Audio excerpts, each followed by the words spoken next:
This is the most important labor negotiation in women's professional sports history, and everything you think you know about it is wrong. While headlines scream about pay cuts and player regrets, the reality unfolding in WNBA boardrooms tells a completely different story.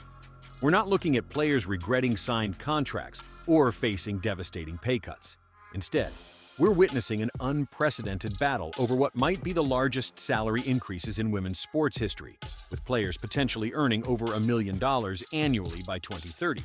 But there's a catch that makes this entire negotiation a masterclass in strategic positioning and corporate maneuvering.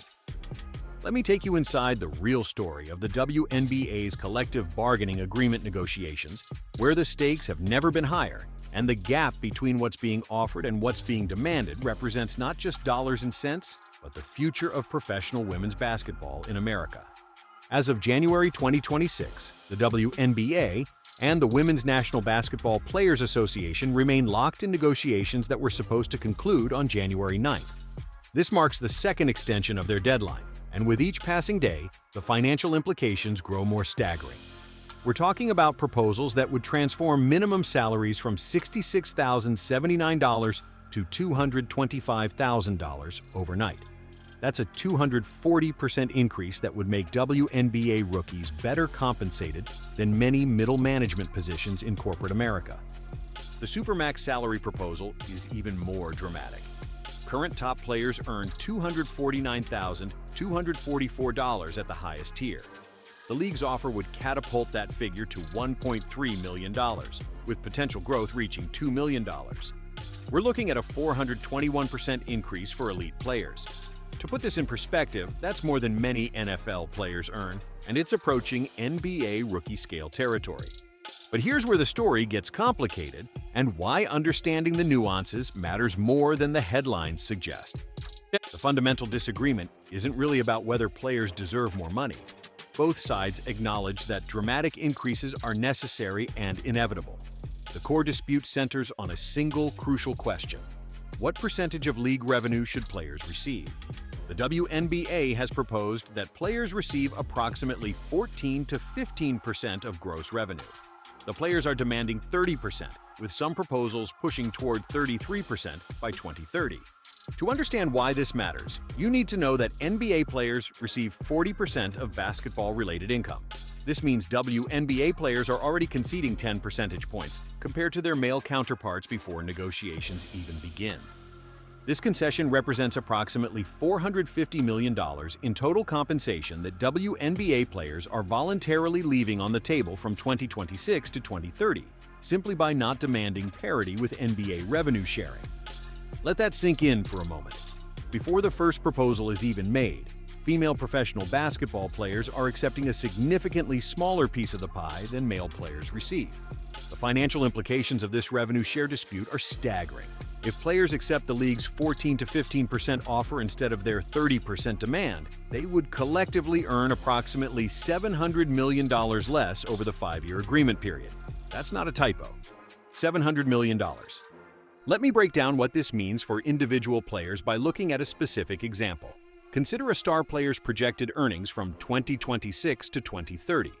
Under the league's 14% revenue share proposal, this player would earn approximately $1.2 million total over 5 years. Under the player's 30% revenue share proposal, the same player would earn $2.8 million. The difference for one player over 5 years is $5.5 million. Multiply that across an entire league, and you begin to understand the magnitude of what's at stake. The league's financial arguments center on sustainability and growth. WNBA officials claim that accepting the player's 30% revenue share proposal would result in $700 million in losses over the agreement period. They argue this would exceed the combined losses of the league and its teams during the WNBA's first 29 years of existence. From their perspective, they're offering unprecedented increases while maintaining financial viability.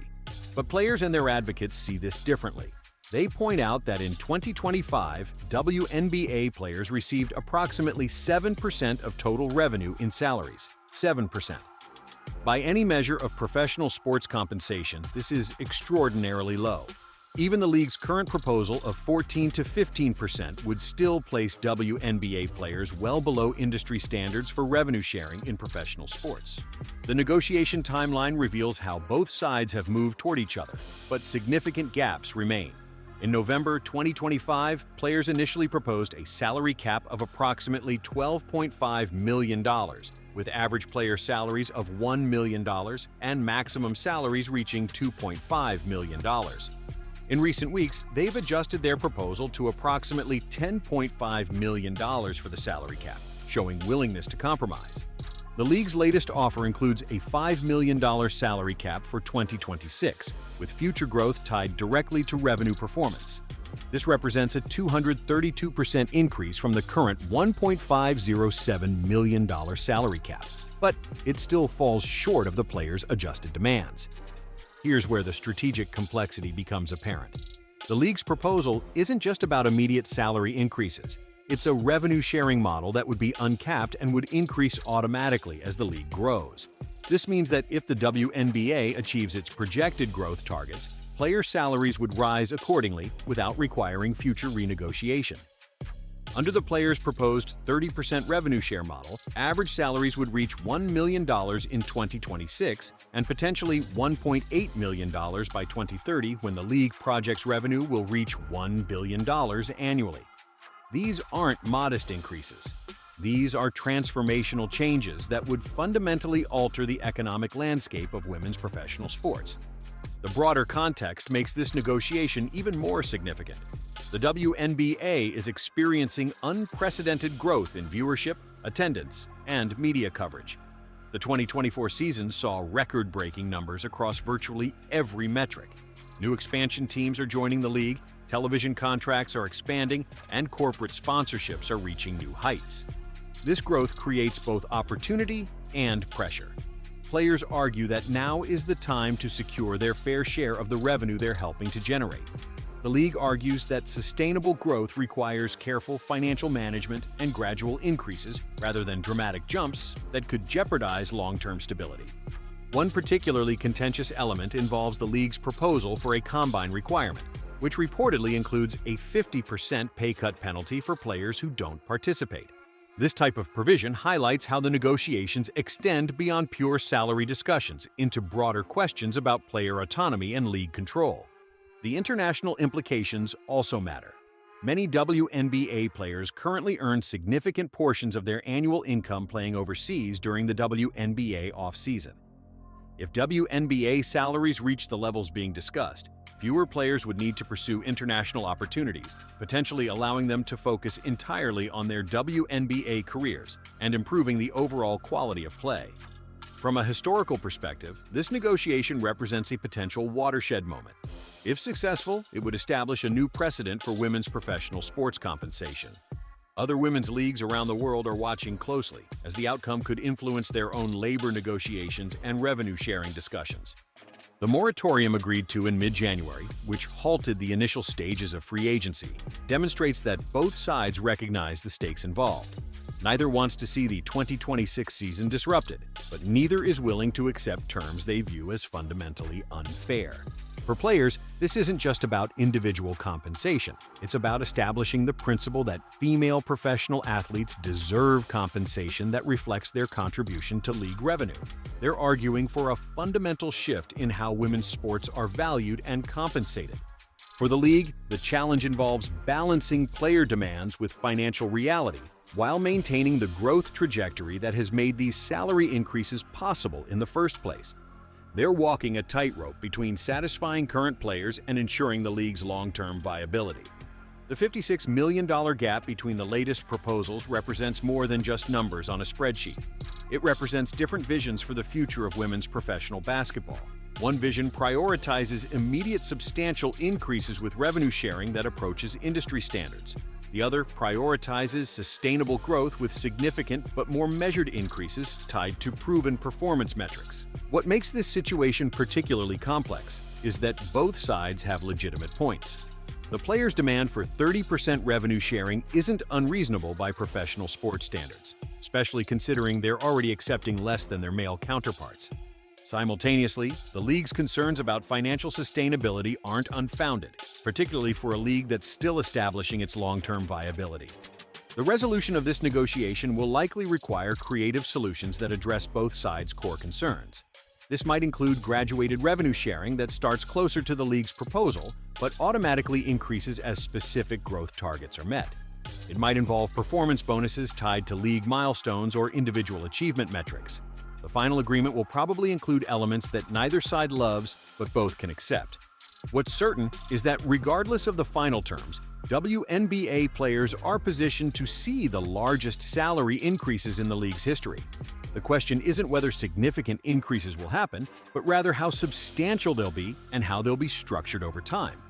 The broader implications extend beyond basketball.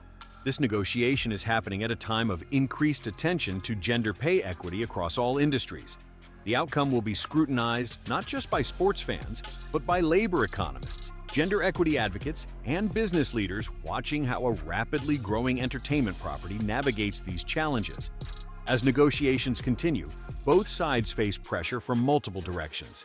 Players face pressure from union membership to secure the best possible deal while not jeopardizing the season. League officials face pressure from team owners to maintain profitability while satisfying player demands enough to avoid work stoppages. The timing adds another layer of complexity. With each passing day beyond the original deadline, uncertainty grows. Free agency remains in limbo, team planning becomes more difficult, and the risk of season disruption increases. Both sides have strong incentives to reach agreement quickly, but neither wants to accept terms they'll regret for the next 5 years. Looking at the specific numbers one more time reveals just how transformational any agreement will be.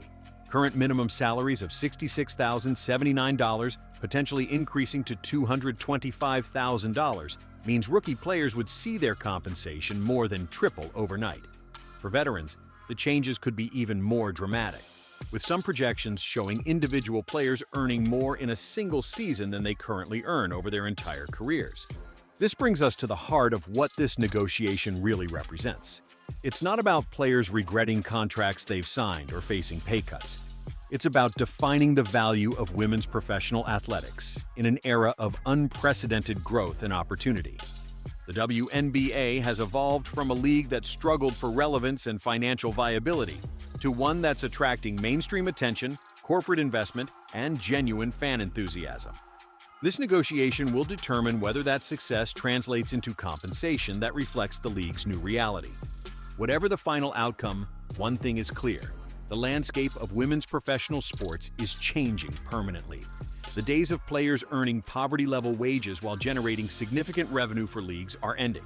The only question is how quickly and how completely that transformation occurs. The resolution of these negotiations will establish precedents that extend far beyond basketball courts.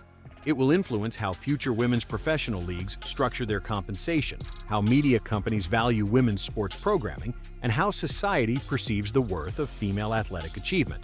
As we wait for the final agreement, remember that this isn't a story about players regretting decisions or facing devastating pay cuts. It's a story about an industry in transition, negotiating the terms of a new era where women's professional sports are finally being valued appropriately. The outcome will shape not just the next 5 years of WNBA basketball, but the next generation of opportunities for female athletes across all sports. That's why every percentage point of revenue sharing and every dollar of salary increase matters more than the numbers themselves might suggest. This is history being written in real time, one negotiation session at a time.